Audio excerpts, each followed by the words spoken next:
Aspek keberlanjutan dan perlindungan lingkungan. Dalam hal aktivitas pengambilan air tanah dalam jumlah besar setiap harinya, tentu bisa menghasilkan dampak lingkungan seperti potensi amblesan tanah, longsoran, dan juga potensi kekeringan pada sumur-sumur warga sekitar.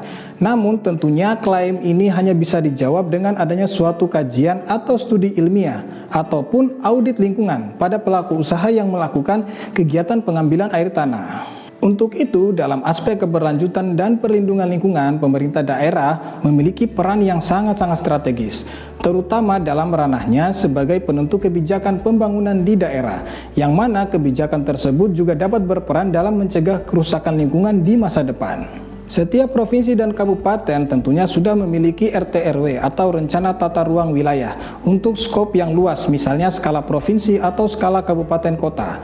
Dan juga ada yang lebih spesifik, yaitu RDTR atau rencana detail tata ruang untuk skop kawasan yang lebih kecil, misalnya kecamatan atau skop kawasan tertentu seperti kawasan industri, kawasan pariwisata atau kawasan lainnya. Produk RT/RW ataupun RDTR ini sudah harusnya mengintegrasikan aspek pembangunan berkelanjutan melalui instrumen KLHS atau Kajian Lingkungan Hidup Strategis.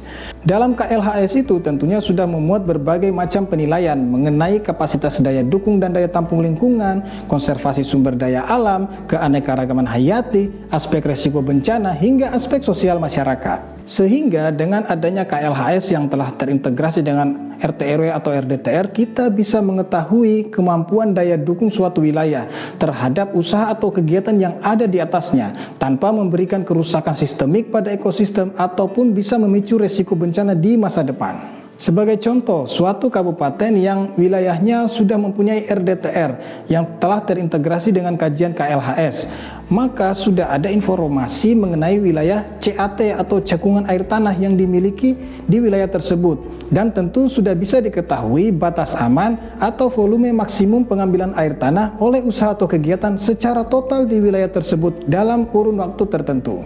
Selain instrumen KLHS yang terintegrasi dengan RT/RW atau RDTR, pemerintah daerah bisa juga memberlakukan suatu kewajiban audit lingkungan bagi pelaku usaha yang dianggap telah mencemari atau telah berdampak pada kerusakan lingkungan yang signifikan. Audit lingkungan ini sudah diatur dalam Undang-Undang 32 Tahun 2009 yang merupakan salah satu instrumen pencegahan pencemaran dan atau kerusakan lingkungan hidup. Dengan adanya hasil audit lingkungan, maka bisa diketahui bahwa kegiatan yang sudah berlangsung saat ini apakah memang masih dalam kondisi yang memenuhi daya dukung atau daya tampung lingkungan, ataukah mungkin saja sudah ada potensi melampaui atau bahkan telah melampaui daya dukung atau daya tampung lingkungannya.